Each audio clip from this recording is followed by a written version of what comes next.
Le beurre, l'huile, les avocats. On entend souvent dire que les lipides, bref, les matières grasses, c'est mauvais pour la santé.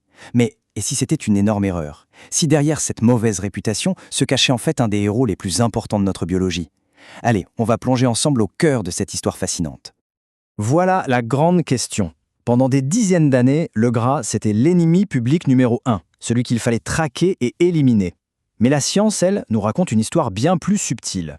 On va essayer d'aller au-delà des mythes pour découvrir ce que sont vraiment les lipides. Pour commencer, il faut bien comprendre une chose. Le mot lipide désigne une famille immense, vraiment immense, de molécules.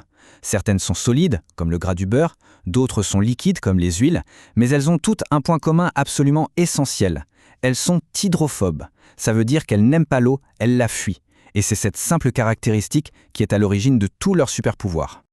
Pour bien saisir leur importance, un seul chiffre suffit, 20%.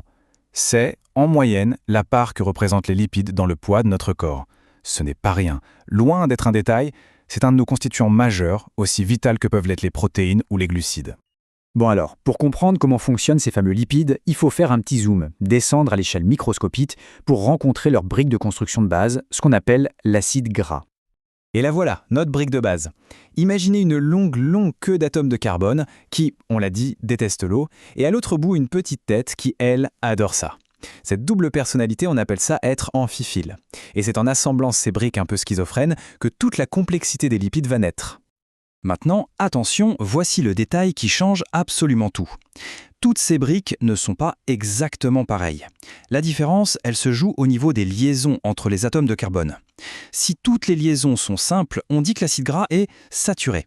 Mais s'il y a ne serait-ce qu'une seule double liaison, là, il devient insaturé. C'est une différence minuscule en apparence, mais avec des conséquences énormes. Et voilà l'impact visuel de cette petite différence. Regardez bien, à gauche, un acide gras saturé. Sa chaîne est parfaitement droite, toute droite, et à droite, un insaturé. La fameuse double liaison, elle agit comme une sorte de charnière. Elle force la molécule à se plier, elle crée un coude. Une seule liaison chimique qui change, et c'est toute la forme de la molécule qui est transformée. On le voit très bien ici. 0 double liaison, la molécule est droite. Une double liaison, hop, elle se plie. 2, 3 liaisons, elle se tord de plus en plus sur elle-même. Ces coudes, c'est ça qui est crucial. Ils empêchent les molécules de venir s'empiler les unes sur les autres de façon bien ordonnée, bien compacte. Et voilà la conséquence directe dans notre cuisine. Les chaînes toutes droites des graisses saturées, elles peuvent s'empiler super facilement, très serrées les unes contre les autres. C'est ce qui les rend solides à température ambiante, comme le beurre. À l'inverse, les chaînes toutes tordues des graisses insaturées, elles, ne peuvent pas bien s'emboîter. Ça crée du désordre, de l'espace, et ça reste donc liquide, comme l'huile d'olive. Toute une question de forme. Ok, maintenant qu'on a nos briques de base, voyons un peu ce que notre corps arrive à construire avec. Et vous allez voir, c'est assez impressionnant. Alors, voici la première grande construction, le triglycéride. Lui, c'est la superstar du stockage d'énergie. La recette est toute simple, on prend une molécule de glycérol et on vient y accrocher 3 acides gras. C'est sous cette forme-là que notre corps stocke la quasi-totalité de ses réserves de graisse, notamment dans nos fameux tissus adipeux. Le processus chimique qui permet de faire ça s'appelle l'estérification. On le voit bien sur le schéma, le glycérol, qui sert de squelette, se lie à 3 acides gras. Le résultat, une molécule de stockage d'énergie ultra efficace.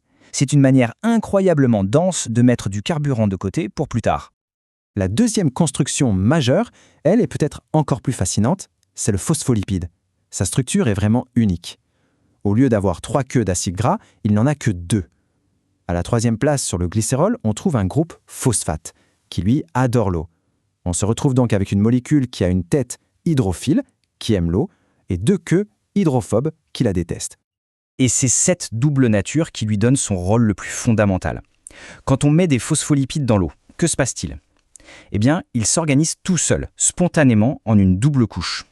Les queues qui détestent l'eau se cachent à l'intérieur, et les têtes qui aiment l'eau font face à l'extérieur.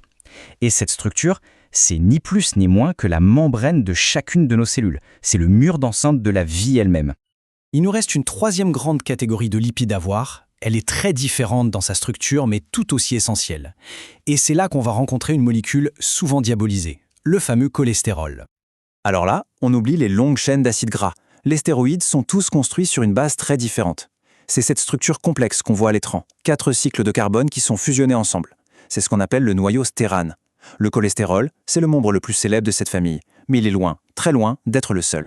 Le cholestérol, c'est vrai, a une très mauvaise réputation. Pourtant, il est absolument vital. Il est tellement important que notre corps en fabrique lui-même tous les jours. L'idée n'est donc pas de l'éliminer, mais plutôt de comprendre son rôle absolument central de précurseur. Et voici pourquoi il est indispensable. Notre corps s'en sert comme matière première pour fabriquer tout un tas de molécules essentielles. Sans cholestérol, pas de vitamine D pour nos os, pas d'hormones sexuelles pour la reproduction, pas de cortisol pour gérer le stress et pas d'acide biliaire pour digérer les graisses qu'on mange. Bref, il est au cœur de notre métabolisme. Alors, si on récapitule, après ce petit voyage au cœur des matières grasses, que faut-il retenir? C'est quoi la vision d'ensemble? Au final, tout peut se résumer à 3 grands rôles fondamentaux. Premièrement, l'énergie. Les lipides, c'est notre meilleure réserve de carburant, de loin.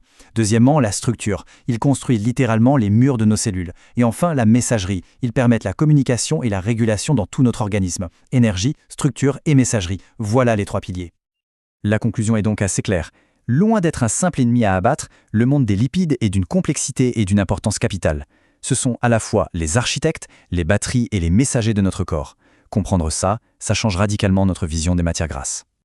Alors, la prochaine fois qu'on se retrouvera devant une assiette avec un peu d'huile d'olive, un avocat ou du fromage, la question ne sera peut-être plus « est-ce que c'est bon ou mauvais ?», mais plutôt « quelle incroyable biochimie se cache là-dedans ?»